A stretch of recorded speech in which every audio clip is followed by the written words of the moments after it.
Salam jumpa dan selamat sore pemirsa. Kembali kami hadir dalam program Cahaya Iman Kristen bersama saya Rani Veronica dan di samping kanan saya ada Bapak Pendeta Mel Atok. Salam selamat sore Pak Pendeta. Shalom Kak Rani dan shalom para pemirsa Sindo TV dimanapun Anda berada. Tuhan Yesus memberkati Anda semua. Baik pemirsa, di kesempatan sore hari ini kita akan berbicara mengenai sebuah tema yang menurut saya sangat menarik sekali, yaitu tentang hati Bapa. Iya.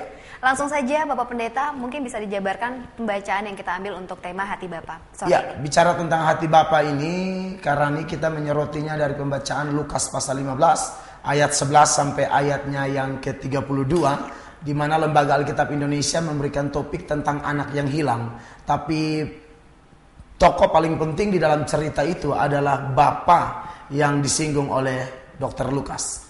Betul sekali, kalau mau dibilang atau dijabarkan dari pembacaan tadi, buat Anda pemirsa yang ada di rumah, Anda bisa langsung membacanya sendiri jika memang ada Alkitab di samping kiri atau kanan Anda di Lukas 15 ayat 11 sampai 31. Di situ adalah pembacaan yang sering sekali kita dengarkan di kebaktian Minggu ya. Banyak juga beberapa penginjil ataupun pendeta yang memberitakan tentang ayat firman Tuhan ini. Dan di situ ada 3 tokoh yang sangat mencolok sekali. Benar, Karani. Yaitu dari anak yang hilang tadi, kemudian yang tadi dikatakan oleh Bapak Pendeta, Bapa, dan juga sosok anak yang sulung. Betul. Mungkin bisa diberitahukan kepada pemirsa penjabaran tentang 3 tokoh tersebut.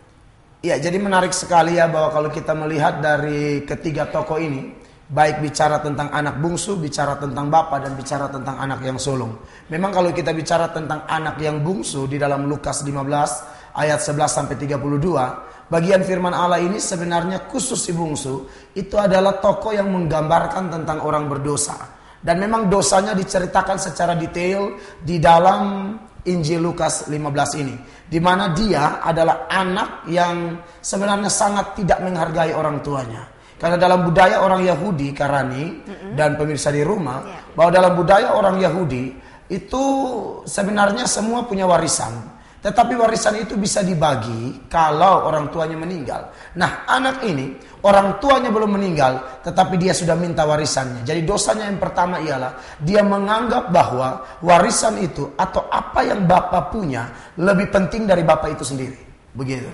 Menomorsatukan warisan. Memang itu haknya dia, tapi kalau menurut adat kan sebenarnya tidak boleh dulu ya, tetapi dia sudah langsung memintanya kepada bapaknya. Terus apa yang terjadi setelah itu? Ya, yang terjadi setelah itu ialah memang satu masalah lagi yang ada pada si bungsu ini ialah ketika dia mau pergi dari rumah bapak, bahkan dia benar-benar pergi dari rumah bapak, ini hanya mau menuturkan kepada kita bahwa dia ini adalah anak yang tidak mau diatur. Asal Karani tahu dan pemirsa tahu bahwa di rumah bapak itu banyak aturan. Nah, dengan keluarnya dia dari rumah bapak itu sama dengan dia tidak mau menaati aturan-aturan yang ada di rumah bapak. Dia tipe anak yang mau bebas. Betul. Kalau kita mau lihat dalam kehidupan nyata juga seperti itu ya. Pada orang tua pada umumnya kan begitu ya Pak Pendeta ya. Aturan pulang malam gak boleh, harus jam 8 segala macam. Tapi kalau kita punya keinginan untuk bebas, akhirnya itulah dia perseteruan antara anak dan orang tua. Akhirnya seperti si anak bungsu ini tadi. Benar. Dan memang dampak dari mau bebas itu memang tidak gampang ya. Ternyata kalau kita baca misalnya dalam Lukas 15 ini mulai ayat 11 dikatakan, Yesus berkata lagi, ada seorang mempunyai 2 anak laki-laki. Kata yang bungsu kepada ayahnya, Bapa, berikanlah kepadaku bagian harta milik kita yang menjadi hakku. Lalu ayahnya membagi-bagikan harta kekayaan itu di antara mereka. Ayat 13 mengatakan, beberapa hari kemudian anak bungsu itu menjual seluruh bagiannya itu. Lalu pergi ke negeri yang jauh. Di sana ia memboroskan harta miliknya itu dengan hidup berfoya-foya. Ya. Jadi dia pergi jauh dari rumah bapaknya, dan memang orang yang jauh dari rumah bapak, ini kan gambaran bapak di sini adalah Tuhan sendiri. Begitu Kak. Jadi orang yang tidak mau diatur oleh aturan-aturan Tuhan, kecenderungan hidupnya pasti duniawi. Begitu. Baik, pemirsa, Anda ingin tahu seperti apa kelanjutan dari si bungsu ini atau anak yang terhilang? Kalau tidak salah dalam pembacaan itu terjadi bencana kelaparan ya. Benar. Baik, untuk Anda yang penasaran dan ingin tahu lebih menarik lagi mengenai pembacaan kita, tetap di Cahaya Iman Kristen.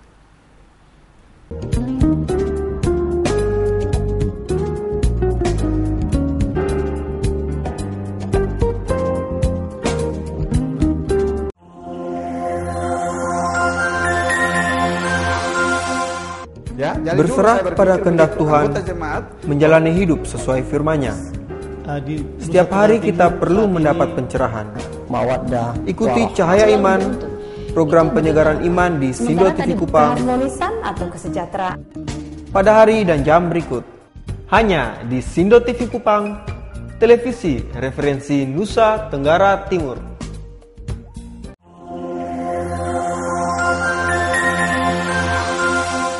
Ingin menikmati panorama alam, wisata dan budaya? Mari bersama kami menjelajahi alam dan budaya NTT dalam nuansa Nusa Tenggara Timur pada hari dan jam berikut.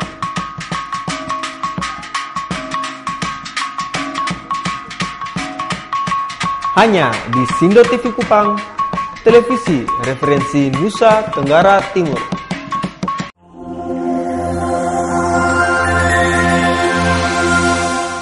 Jangan sampai ketinggalan informasi.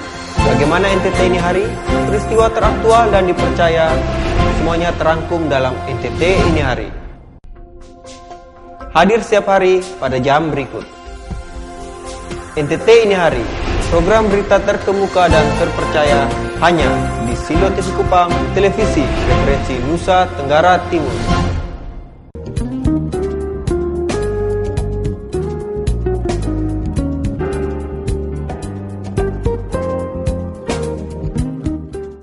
Pemirsa, terima kasih Anda masih setia bersama kami dalam program Cahaya Iman Kristen. Dan saat ini Rani masih bersama dengan Bapak Pendeta Mel Atok. Kita akan kembali melanjutkan perbincangan kita mengenai tema sore ini, Hati Bapa. Ya. Kembali kita berbicara soal si bungsu tadi yang sudah mengambil keputusan dan pilihannya sendiri untuk mengambil harta dan pergi ke negeri yang jauh. Yang kita tahu bahwa pembacaan selanjutnya mengatakan terjadi bencana kelaparan. Setuju. Dampak setelah itu bagaimana? Iya, jadi ini adalah satu konsekuensi dari sebuah pilihan, khususnya si bungsu ini. Dan kalau kita pelajari ayat yang sudah populer ini, kita tahu bahwa akibat jauh dari rumah Bapa, akibat mau bebas, akibat tidak mau diatur, ya, yang merupakan gaya hidup dari si bungsu ini dan yang adalah gambaran kehidupan kita semua. Iya, betul. Sebagai orang berdosa yang kadang-kadang sudah ada aturan dari Tuhan. Tidak boleh beristri dua misalnya, tidak boleh bersinah, tidak boleh mabuk-mabukan dan lain sebagainya. Tetapi bagi kita yang memilih pilihan seperti si bungsu ini dan tidak mau diatur lagi oleh Bapa melalui kebenaran firman-Nya, maka yang terjadi ialah saya dapati di ayatnya yang ke-14 dikatakan setelah dihabiskan semuanya. Artinya apa? Dulu dia berharta, tapi jauh dari Bapa, yang terjadi ialah hartanya habis semua. Jadi bagi pemirsa di rumah, Anda yang selama ini pola hidup Anda tidak mau diatur oleh Tuhan, saya percaya cepat atau lambat apa yang Anda miliki pasti habis semua. Lalu dikatakan timbullah bencana kelaparan di dalam negeri itu. Dan yang lebih parah lagi, bukan hanya habis semua, tetapi bencana itu datang. Ya, dulu yang berlimpah, dulu yang punya segala-gala, sekarang harus hidup sebagai orang melarat. Dan yang lebih parah, di ayat 15 dikatakan, lalu ia pergi dan bekerja pada seorang majikan di negeri itu. Orang itu menyuruhnya ke ladang untuk menjaga babinya. Asal Rani tahu dan pemirsa tahu bahwa orang Yahudi itu tidak makan daging babi. Jadi kalau orang sekaya si bungsu ini lalu mengalami kemelaratan luar biasa dan harus bekerja untuk menjaga babi-babi, sebenarnya ini penghinaan yang luar biasa. Artinya begini pemirsa di rumah, bahwa kalau Anda dan saya sebagai orang berdosa, kita memutuskan untuk mengatur jalan hidup kita sendiri, maka percayalah tidak menutup kemungkinan apa yang terjadi pada si bungsu ini, mulai dari hartanya habis, bencana, bahkan mulai sejumlah kehinaan terjadi padanya, akan menjadi bagian saya dan saudara. Begitu pula dengan orang-orang muda di kota ini. Kalau Anda mengikuti acara ini, pesan saya, tetaplah diatur oleh Tuhan dan jangan memilih gaya hidup seperti si bungsu ini, Karani. Betul sekali, luar biasa ya.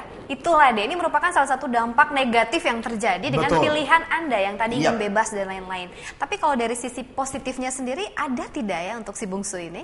Oh jelas ada dong, ya? Karani. Kalau kita mengikuti pembacaan ini secara berurutan, bahkan mulai dari ayat 17 saja, ya kita sudah bisa melihat bahwa mulai ada kesadaran yang luar biasa dari si bungsu ini. Ya artinya sejatuh-jatuhnya dia, separah-parahnya dia, ada sisi positif di mana dia mulai menyadari keterpurukannya. Makanya di ayatnya yang ke-17 dikatakan, lalu ia menyadari keadaannya, ya. Nah, kata menyadari keadaan ini artinya ada satu perenungan. Kenapa saya seperti ini? Kenapa dulu saya dekat sama Bapa, melimpah-limpah, saya dekat sama Bapa, diberkati secara luar biasa, tapi akibat keputusan yang saya pilih secara sepihak, itu membuat saya hancur-hancuran. Dan ini mungkin menjadi pelajaran bagi pemirsa di rumah, bahwa kita perlu menyadari, kalau sampai hari ini kita masih menghirup napas kehidupan, sampai hari ini kita masih diberkati secara luar biasa, bukankah itu semua berkatnya Tuhan? Jadi jangan buat keputusan semau gue. Jangan buat keputusan suka-suka saja. Ini bahaya sekali. Ya. Betul sekali, Bapak. Dan selanjutnya, Karani, yang luar biasa lagi, dikatakan di ayat 18 ya. Dikatakan, aku akan bangkit dan pergi kepada Bapakku dan berkata kepadanya, Bapa, aku telah berdosa terhadap sorga dan terhadap Bapa. Artinya, dia bukan hanya sampai kepada tahap menyadari atau merenungkan keterpurukannya, tetapi yang lebih dahsyat, dia mulai ada komitmen. Dia mulai ada kerinduan yang besar untuk jumpa lagi dengan Bapa. Dan luar biasa, kalau kita lihat di ayatnya yang ke-20, dia bukan hanya orang yang merenungkan nasib, dia bukan hanya orang yang sekedar berkomitmen, tetapi ayat 20 mengatakan, maka bangkitlah ia dan pergi kepada Bapa. Jadi memang ada tipe orang, Kak. Itu namanya tipe babi seksi.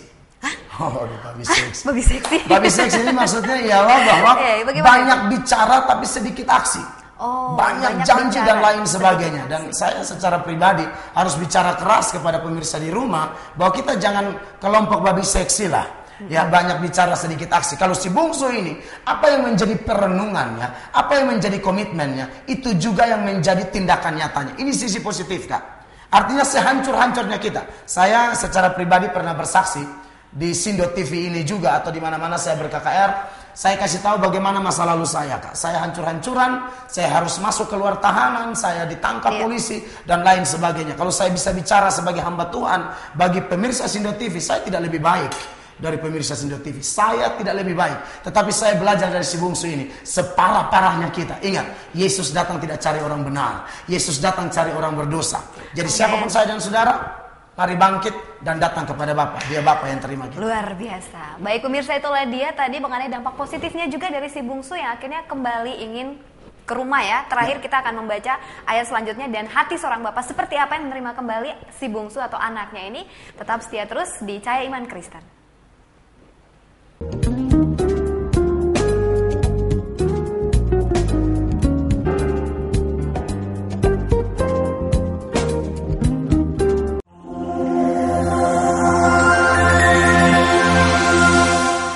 Jangan sampai ketinggalan informasi. Bagaimana NTT ini hari? Peristiwa teraktual dan dipercaya, semuanya terangkum dalam NTT ini hari. Hadir setiap hari pada jam berikut. NTT ini hari, program berita terkemuka dan terpercaya hanya di Sindo TV Kupang, televisi referensi Nusa Tenggara Timur.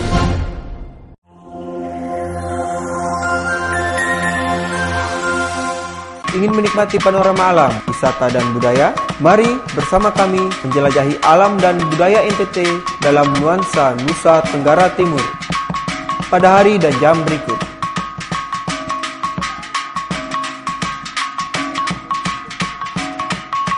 Hanya di Sindo TV Kupang, televisi referensi Nusa Tenggara Timur.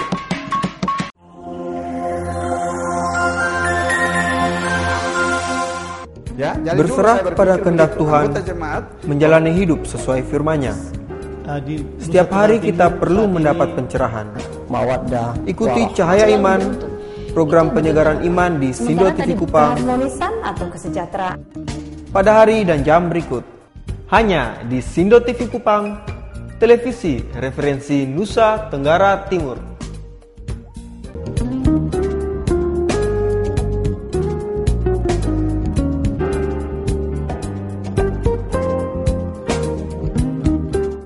Pemirsa, terima kasih Anda masih setia bersama kami dalam program Cahaya Iman Kristen.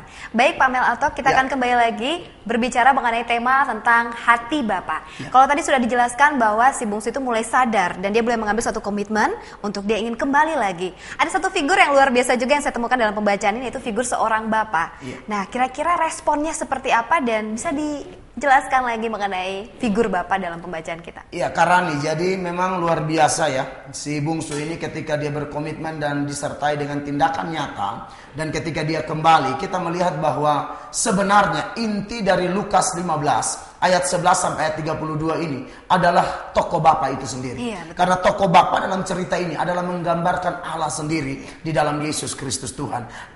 Seperti apa Bapa di dalam cerita ini? Menarik. Ketika si bungsu itu pulang di ayat 20 dari Lukas 11 ini dikatakan, maka bangkitlah ia dan pergi kepada bapaknya. Ketika ia masih jauh, ayahnya telah melihatnya. Lalu tergeraklah hatinya oleh belas kasihan. Ayahnya itu berlari mendapatkan dia, lalu merangkul dia dan mencium dia. Dari ayat ini saja, saya mendapati beberapa poin. Siapakah Bapa di dalam cerita ini yang merupakan gambaran Allah? Dia adalah Bapa yang merindukan kepulangan orang-orang berdosa.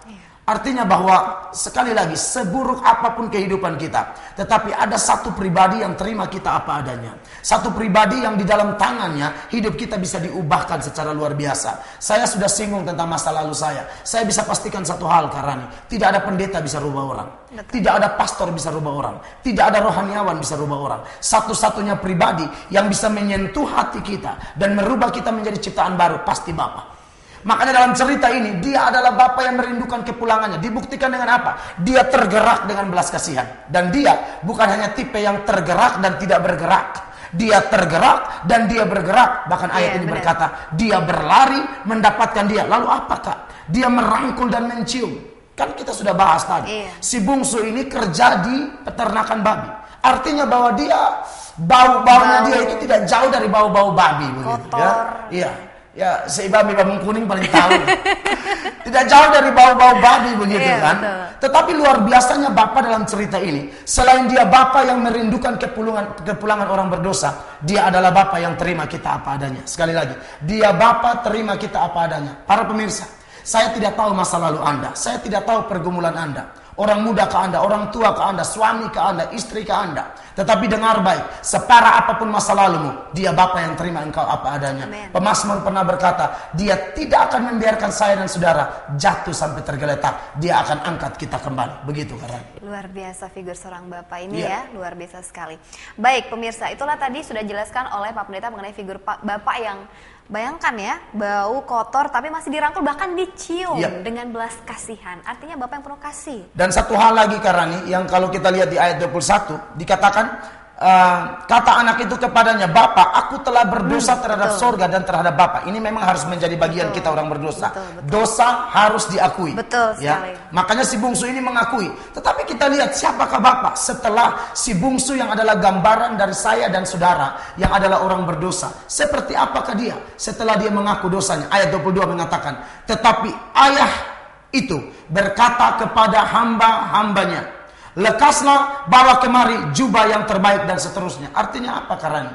Si bungsu yang adalah gambaran saya dan saudara orang berdosa sudah mengaku dosanya. Tapi Anda periksa di ayat 22, dia Bapa yang tidak mengungkit-ungkit masa lalu Anda. Dia Bapa yang tidak bongkar-bangkir lagi. Ya seperti kalau di Kupang, kalau orang pulang, ya duduk dulu, ini salah di mana? Kenapa begini? Belis belum lunas dan lain sebagainya. Nah kalau kita lihat dari ayat ini, Bapa luar biasa. Waktu Anda datang, ingat, dia Allah yang melupakan masa lalu. Sejauh timur dari barat dia membuang dosa saudara. Jadi kalau ada orang yang singgung dan sibuk membongkar bangkir masa lalu Anda, saya percaya itu bukan alat Tuhan, pasti alat setan. Ya, hanya setan yang bongkar bangkir masa lalu kita. Betul begitu sekali. Karena ada satu lagi yang menarik di sini. Seorang di ayat yang ke-21 ya, bahwa dia akhirnya mengakui. Ini adalah salah satu bagian kita sebagai orang berdosa untuk mengakui dosa kita.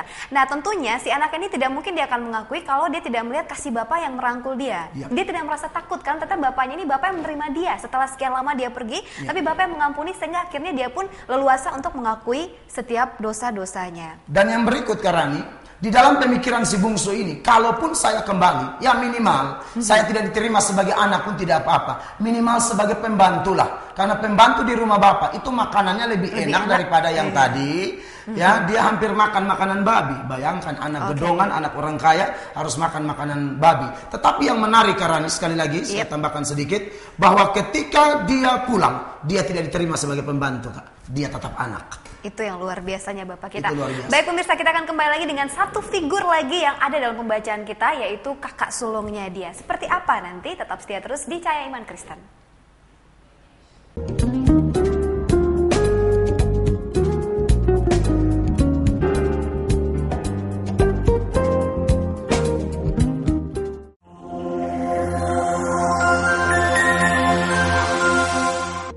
Berserah pada kehendak Tuhan, menjalani hidup sesuai firman-Nya. Setiap hari kita perlu mendapat pencerahan. Ikuti Cahaya Iman, program penyegaran iman di Sindo TV Kupang, atau kesejahteraan pada hari dan jam berikut. Hanya di Sindo TV Kupang, televisi referensi Nusa Tenggara Timur.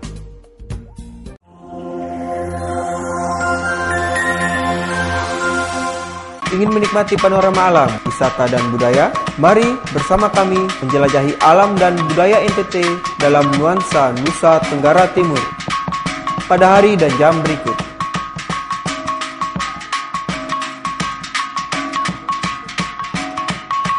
Hanya di Sindo TV Kupang, televisi referensi Nusa Tenggara Timur.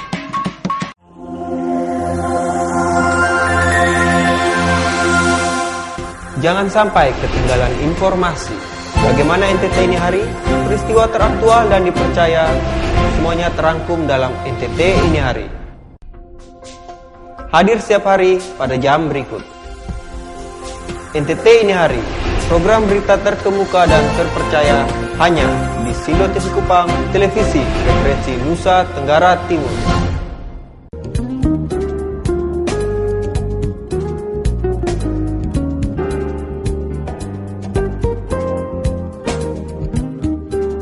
Pemirsa, terima kasih Anda masih setia bersama kami dalam program Cahaya Iman Kristen. Dan tentunya masih bersama saya Rani dan juga Bapak Pendeta Mel Atok. Kita kembali berbicara mengenai satu pembacaan yang sangat menarik di sore hari ini. Tadi sudah ada figur tentang anak bungsu yang hilang, kemudian figur bapak yang menerima kembali. Dan ada satu figur juga yang menarik, yaitu anak sulung. Yang ternyata ada sisi kecemburuan sedikit ya gitu ya di dalam di mana dia melihat papanya yang begitu mengasihi adiknya, padahal sudah melukai hati papanya. Ya, jadi memang bicara tentang anak sulung ini adalah satu figur yang menurut saya, ya kalau kita soroti cerita ini merupakan tantangan tersendiri bagi si bungsu. Ya, ternyata orang kalau sudah kembali dari kehidupan lama kepada kehidupan baru, tidak mulus-mulus, Kak. Betul. Ya, selalu pasti ada tantangan. Ya, makanya saya pernah baca satu kalimat bilang begini: kalau Anda masih pusing 7 keliling, artinya Anda masih punya kepala. Dengan kata lain, kalau tidak mau pusing lagi, ya tidak usah pakai kepala. Kita kan bukan patung Sonbai atau patung polisi di perempatan El Tari kan. Iya. Jadi saya rasa bahwa kalau kita manusia biasa, mau bertobat tidak bertobat, tidak ada kita yang lepas dari masalah. Betul. Pendeta pun punya masalah. Jangan lihat dasi kayak gini, Kak. Kredit juga masih banyak kan begitu. Tapi ya sudahlah, kita bersyukur bahwa ikut Tuhan memang tidak mulus, ada tantangan. Yesus tidak pernah menjamin murid-muridnya, kalau engkau bersama-sama dengan aku di perahu, maka danau Galilea akan tenang, danau Tiberias akan tenang. Tidak. Danau boleh mengamuk, badai boleh ada, tapi kalau Yesus menjadi nakoda kita, Kak, kita pasti sampai di seberang. Jadi, memang ada tantangan dari si sulung ini, ya.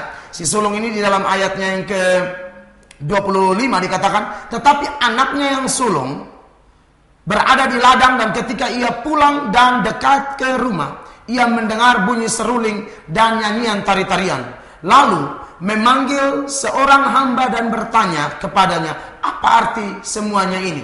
Lalu jawab hamba itu, adikmu telah kembali dan ayahmu telah menyembelih anak lembu tambun, karena ia mendapatkannya kembali dengan sehat. Maka marahlah anak sulung itu dan ia tidak mau masuk. Lalu ayahnya keluar dan berbicara dengan dia dan seterusnya. Jadi memang si sulung ini adalah kelompok yang menurut saya, kelompok yang sedikit punya sifat kesombongan rohani. Dia merasa bahwa si bungsu ini sudah hancur dan tidak layak kembali. Kan banyak orang di luar sana yang sekali lagi merupakan alat setan untuk melemahkan kita yang mau berubah. Merupakan alat setan yang melemahkan kita yang mau maju di dalam Tuhan. Dan bisa saja alat itu bisa jadi istri Anda, suami Anda. Kan banyak saya temui kasus di mana ada istri-istri yang bertobat tapi suaminya tidak mendukung. Ya, istri pulang ibadat, dia bilang kamu sudah lebih dari ketua sinode. Iya, betul sekali. Sindiran-sindiran seperti itu. Iya. Istri pulang paduan suara, katanya kamu seperti mau naik hidup-hidup. Dan banyak, tapi menurut saya sudahlah. Ya, ada kelompok-kelompok seperti ini yang merasa bahwa Tuhan itu kurang penting dan orang yang berubah juga kurang penting. Tetapi sekali lagi, selama kita menumpang di bumi memang kalau ikut Tuhan, Yesus berkata pikul salib. Betul. Jadi tidak bisa tidak tantangan seperti ini pasti ada, Kak. Tapi ingat, Tuhan beserta kita. Amin. Tuhan selalu beserta kita. Baik, langsung saja Pak Mel Atok, dari pembacaan kita dengan 3 tokoh tadi dan figur beserta karakter mereka masing-masing, ada kesimpulan yang ingin disampaikan kepada pemirsa? Saya persilakan. Kesimpulan paling penting ialah percayalah bahwa saya dan saudara ini orang berdosa. Kita keturunan Adam dan Hawa. Dan Alkitab berkata, Roma 3:23, semua manusia telah berbuat dosa dan telah kehilangan kemuliaan Allah. Tetapi dengar baik, pintu anugerah terbuka. Saya berharap melalui siaran ini, melalui acara ini, Cahaya Iman ini, ada banyak pemirsa Sindo TV yang disentuh oleh Tuhan, disadarkan oleh Tuhan. Sekali lagi, kami tidak bisa rubah Anda, tapi yang kami tahu bahwa Bapa yang pakai kami untuk acara Cahaya Iman ini sedang mengetuk pintu hatimu. Dan kalau dia mengetuk pintu hatimu, pesan saya sebagai hamba Allah, sebagai teman sekerja di ladang Tuhan, bukalah pintu hatimu dan engkau terima dia, karena dia terima engkau apa adanya. Dan setelah itu ingat, ada tantangan, tapi jangan lupa Paulus berkata kita lebih daripada pemenang. Luar biasa, kita lebih daripada pemenang. Jadi untuk Anda yang ada di rumah yang saat ini sedang menyaksikan program kita, jangan pernah khawatir untuk datang kepada Bapak, karena Bapak kita Bapak yang mengasihi kita. Bapak yang luar biasa. Kita akan menutup Cahaya Iman kita di sore hari ini tentunya dengan doa. Dan untuk itu langsung saja saya persilakan Bapak Pendeta untuk mendoakan kita semua dimanapun kita berada. Baik, para pemirsa Sindo TV dimanapun Anda berada, mari kita satu hati untuk berdoa. Dan biar melalui doa ini Tuhan menjamah dan mengubah kita. Kita berdoa. Bapa di sorga, hamba mengucap syukur buat cinta kasih Tuhan yang ajaib. Melalui Sindo TV, acara spesial Cahaya Iman, hamba bersama Saudari Rani, kami bisa berbagi berkat kepada semua saudara di kota Kupang dan sekitarnya yang sedang menyaksikan acara ini. Bapa di sorga, hamba tidak lebih baik dari saudara-saudara hamba yang mendengarkan. Kami semua orang berdosa. Hamba bicara ini karena Tuhanlah yang mengubah, memulihkan hamba dan melayakkan hamba untuk menjadi alat dalam tangan-Mu. Dan ada begitu banyak saudara di rumah yang mungkin disentuh dengan khotbah atau penjelasan firman Tuhan yang sederhana ini. Tuhan, jamah kami, ubahkan kami. Ketika acara ini disaksikan dan banyak orang yang minta ampun dosa, hamba berdoa dalam nama Yesus, ampuni mereka Tuhan. Yang lemah Tuhan kuatkan, yang sakit Tuhan sembuhkan, yang berdosa Tuhan ampuni, yang punya pergumulan rumah tangga Tuhan pulihkan dalam nama Tuhan Yesus Kristus. Engkau Bapa yang baik, jawablah doa-doa kami, bukan menurut waktu dan kehendak kami, tapi biar waktu dan kehendak-Mu lah yang jadi. Berkati Sindo TV ini, berkati semua keluarga besar Sindo TV Kupang, dan biar kami terus menjadi berkat bagi NTT dan sekitarnya. Dalam nama Tuhan Yesus kami berdoa dan bersyukur. Amin. Amin. Terima kasih pemirsa atas kebersamaan Anda dalam program Cahaya Iman Kristen. Tentunya kita berharap semua firman Tuhan ini boleh menjadi berkat bagi Anda yang ada di rumah atau dimanapun Anda berada. Saya Rani Veronica. Dan saya Pendeta Mel Atok. Sekali lagi mengucapkan terima kasih, selamat sore dan sampai jumpa.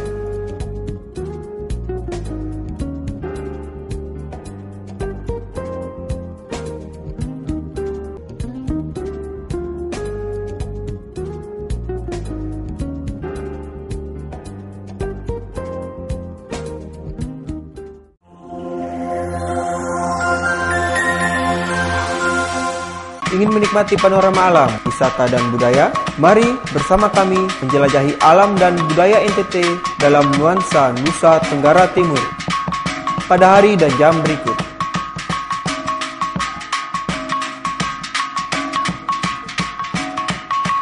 Hanya di Sindo TV Kupang, televisi referensi Nusa Tenggara Timur.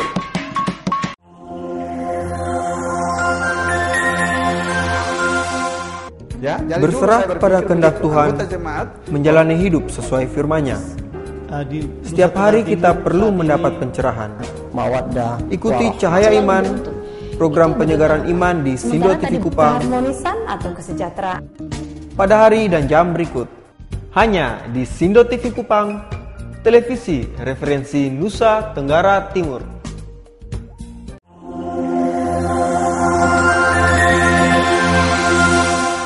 Jangan sampai ketinggalan informasi. Bagaimana NTT ini hari? Peristiwa teraktual dan dipercaya, semuanya terangkum dalam NTT ini hari. Hadir setiap hari pada jam berikut. NTT ini hari, program berita terkemuka dan terpercaya hanya di Sindo TV Kupang, televisi referensi Nusa Tenggara Timur.